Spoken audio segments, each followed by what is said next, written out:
Hi guys, ipapakita ko pala sa inyo yung lawak ng range nito sa lugar namin, nitong Comfast Outdoor Access Point na merong dual band, 2.4 and 5 GHz antenna. Ito nga pala yung model niya, yung CF-EW72 version 2. Meron siyang 1200 Mbps. Ayan, meron din siyang IP66 for water resistant, taka PoE. So ito nga pala yung iba pa niyang product features. I-screenshot nyo na lang para mabasa nyo ng maigi. Actually, ang plano ko talaga sanang bilhin is yung TP-Link kasi sanay na ako sa TP-Link. Kaso nga lang medyo mahal siya. So ito na lang yung pinili ko, yung Compass. Dito kasi sa bahay, puro TP-Link na dito from CCTVs at hanggang sa akin 3 routers. Meron pa akong 2 mesh. So ayun, puro siya TP-Link. So ngayon, kinakabahan ako sa Compass nung una. Pero kasi biglang nagmura, nakita ko to parang 2,800 plus. Nakita ko sa Shopee, naging 1,800 plus lang. So wala pa siyang 2K. So yun, binili ko na agad siya. And surprisingly, okay naman pala yung Compass. Kasi magti 3 weeks ko na siyang gamit. And so far, okay naman siya. Wala talaga akong problema dito at all. At gusto ko pang bumili ng isa pa nito. Sa totoo lang, gusto ko pang bumili.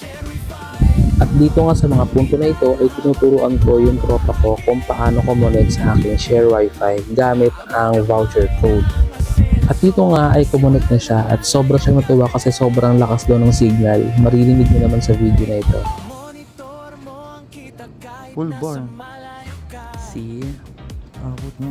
So ayan, ipapakita ko sa inyo kung gaano kalawak yung range ng aking access point na Compass dito sa lugar namin. So ayan nga pala yung Compass na ginamit ko. Nilagay ko din sa kapitbahay ko at pumayag naman sila.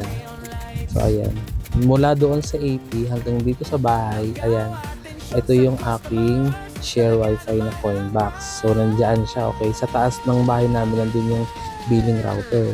So ayan, ipapakita ko sa inyo mula doon sa bahay namin hanggang dito. Babalik ako sa bahay ng tropa ko kasi nandun siya. Sobrang natutuwa yung tropa ko kasi umabot din sa bandang lugar nila yung wifi.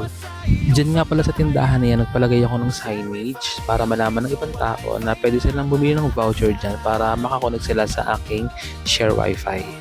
So dun sa may mga issue sa coin slot nila, gawan nyo muna ng paraan. Meron naman tayong tinatawag na voucher code, so yun muna yung gamitin natin, diba? Maaayos din naman ng developer yan. Tsaka inaasikaso naman tayo ng ating mga moderators, pati mga admin sa group, okay? So kalma lang po tayo, huwag tayong susuko. So ayan, pinapakita ko po ulit yung lugar ko. Ayan, may pupunta doon, tapos meron din pupunta dyan. Meron din dito, syempre.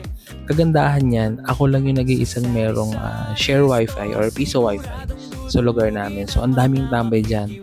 Nagkataon lang kasi na umaga pa yan, so wala pa talaga yung mga tambay. Pero yan, meron dyan. Yan yung bahay na, di ba, pinagkulitan ko ng AP ko. So yan, ganyan kalawak yung range ng Compass. At so far, wala naman akong natatanggap na reklamo sa mga tao. So yan, laking tulong sa akin ng Compass na yan. So yun lang po. At eto na nga, habang nag-i-edit ako ng video, may umakit sa akin na bagong customer. Nagpapaturo siya kung paano paganahin yung voucher code. So ayan, tinuruan ko siya. Tapos pinasin niya yung internet, sobrang na-happy siya. Medyo slow lang yung phone niya, may internet yan, pero diyan kasi sa phone niya medyo slow. Pero makikita niyo naman na okay naman yung internet once na gumana naman sa kanya. Ayan, papakita ko sa inyo. Ayan. Diba?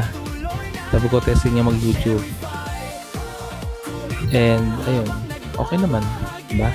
Thank you for watching!